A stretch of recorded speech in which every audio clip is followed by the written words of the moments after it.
Hey guys, hope you're well. Jesus is love. So I wanted to do a video about young Pharaoh. Young Pharaoh's been coming out every now and then, just saying that Jesus is Satan, saying that Lucifer and Jesus are the same entity. Okay, so this is something that comes from I've heard William Cooper, who was a very famous conspiracy theorist. I don't use that in a derogatory term because I'm a conspiracy theorist. And he said that in the mystery school tradition of like in Western esotericism, like Freemasonry, Skull and Bones, these kind of orders, they teach that Jesus and Lucifer are the same being. That's the first time I heard it from him.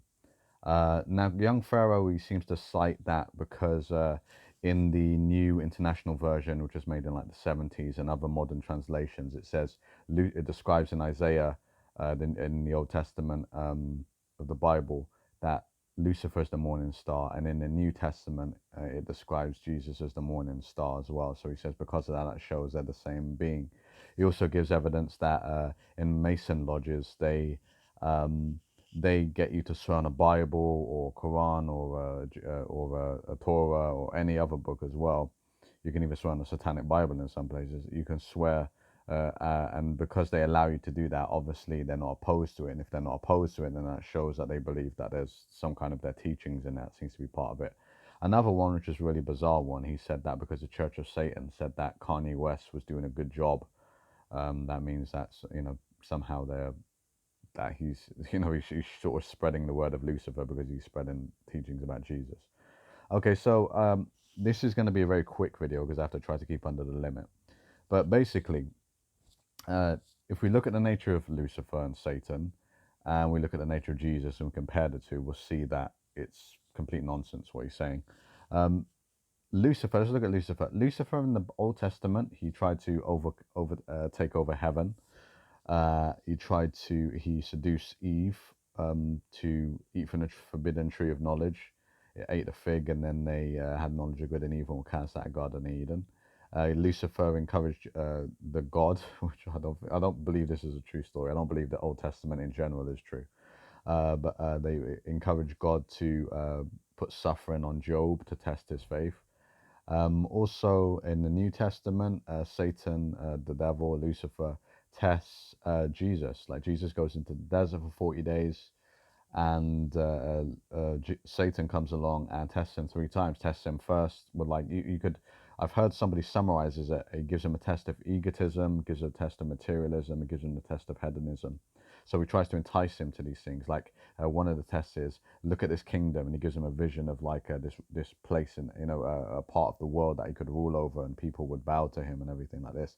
He says, if you worship me, I'll give you all of this. This is one of Lucifer. This is the Luciferian spirit says, and he says, and Jesus says, go away, basically. So that we can see the nature of the spirit, right? We can see the kind of things that it does, right? Deceives, leads people away, tries to overthrow God, tries to encourage people towards hedonism, egotism, etc. And even if we go into what we see that Western esotericism does, and Freemasonry is a branch of Western esotericism. It teaches Western esotericism through ceremonies and through reading. They impart knowledge to one another through readings and talking to one another, etc. Western esotericism teaches that Lucifer is not evil.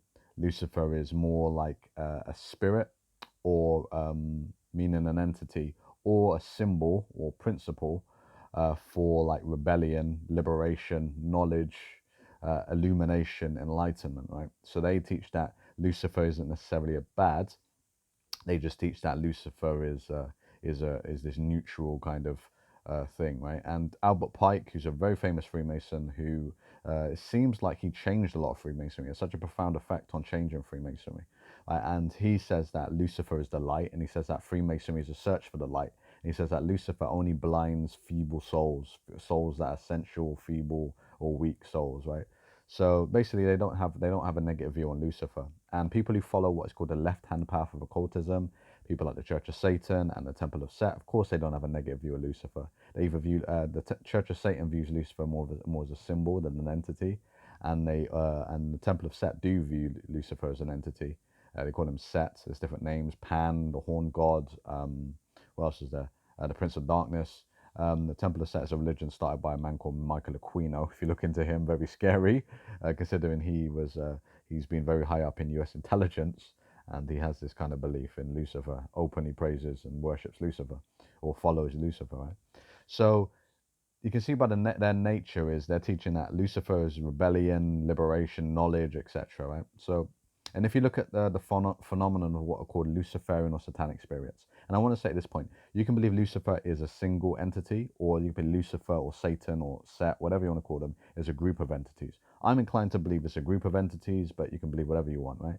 Um, Either way, it's the same nature. If you look at these spirits, there's a man called Jerry Marzinski who was a psychotherapist, and this psychotherapist came to the conclusion that his schizophrenic patients, the voices they were hearing were not hallucinations caused by a chemical imbalance, they were actually entities.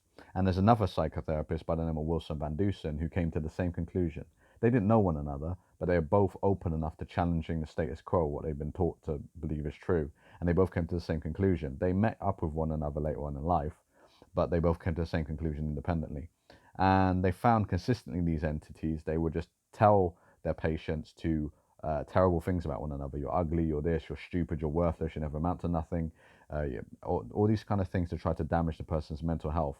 Or they would encourage the people to do things that harm them, such as drug addiction, such as lust addiction, such as harming relationships with one another, meaning being abusive towards other people, right?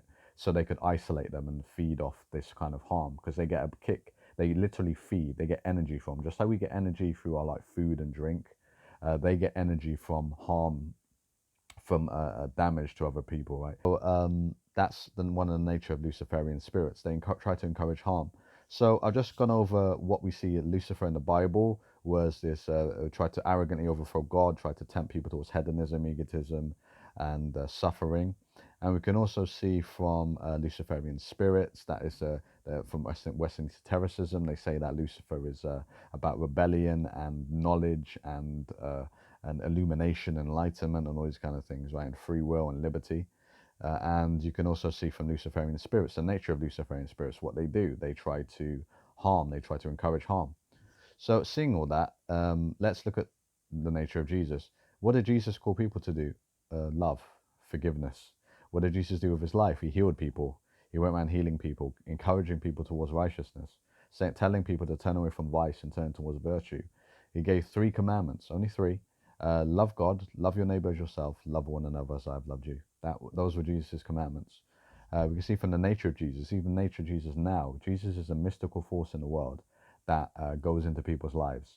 Jesus, for what I can gather, he never gives people theological lessons. He may tell people to go to church or something like this, but that's not a theological lesson, right? He just tells people to love and I love you and to cause you back and cause you away from things that are harming you or harming other people, right? And so we can see the nature of Jesus as a spirit, right? That's the nature of a Jesus spirit. And when people can even test spirits to see if they're good or not by saying, in the name of Jesus, if you're from God, you can stay. But if you're not from God, I command you to leave. That's a very simple test you can say for spirits, right? So if anybody out there's got any quote unquote spirit guides, you can test them to see if they are actually loving spirits and not just simply ones that are trying to get your attention and your energy. So we can see by the nature of Jesus and contrast that with the nature of Luciferian spirits. They're obviously not the same entity at all, right? At all. I don't really know what basis he's saying this. If we Let's go even further though. Let's look at the nature of God. What is the truth? What's the ultimate truth spiritually? I believe I'm arrogant enough to say that I think I found what the ultimate truth is, and I'm not the only person who said this. Jesus has said this. The Sikhs have said this. Who else has said this? Like some Hare Krishna. I'm not a big fan of Hare Krishna's movement, but the Hare Krishna movement has said the same thing, and other people have said the same. Christopher Macklin and other philosophers have said the same thing. They've said that there's one true God, the God of love, and they said the purpose of life is to grow in love. That's what they said. That's what life is in a nutshell. That's the ultimate truth, right? So there you go. I've given you this guy here. It's given you the ultimate truth to life, right? Very simple, very difficult to live by, right? But that's it. The ultimate truth is a God of love, and we can see evidence of this from something that's cross-cultural and cross-religious is near-death experiences. People who die or are close to death, people who have reported seeing God. Have I got the book here? No, I don't have the book close to me, but there's a book called God in the Afterlife by Dr. Jeffrey Long, and he speaks and he has all these testimonies of people who've died and had encounters with God. And they also say God is a personal being of unconditional love. That's the nature of God. That is the very nature of the intelligence of God, the supreme intelligence of God is love. And they say what they're the messages that are consistently given back, the messages they get from their experiences, that love is the most important thing. This is one of the most consistent messages you'll see across near-death experiences. And even if you look into the mystics of different traditions, from like the Sufis or Rumi, to the Sikhs, to Christian mystics like Emmanuel Swedenborg, and you can see that with other mystics throughout the ages, right? Lady Julian of Norwich is another famous Christian mystic. They all have this experience of God as a personal, God is a personal intelligence of supreme unconditional love, right? So we can see by the nature of God. Would you say Jesus, as we know, is in accordance with God? Is Jesus, what is the, when Jesus is calling us to love God, love your neighbor as yourself, love one another as I loved you, would you say that is in accordance with what God's nature?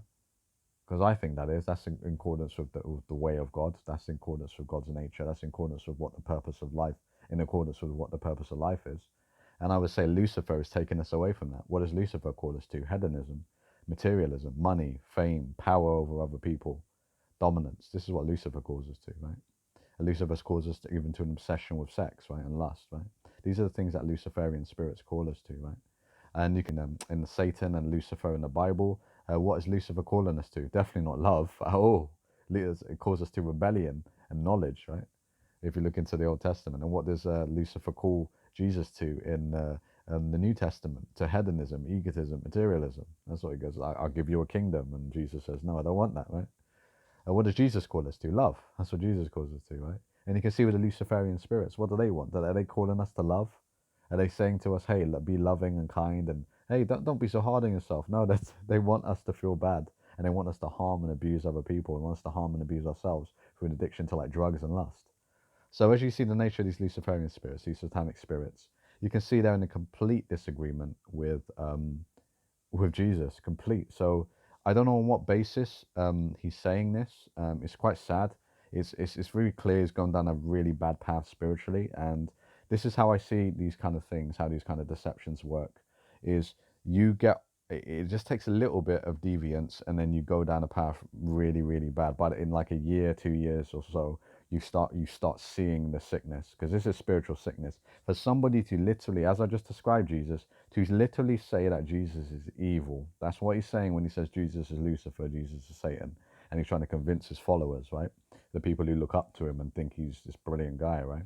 So I get a lot of, he's really good at like, I think like political analysis, things like this, well, to a degree.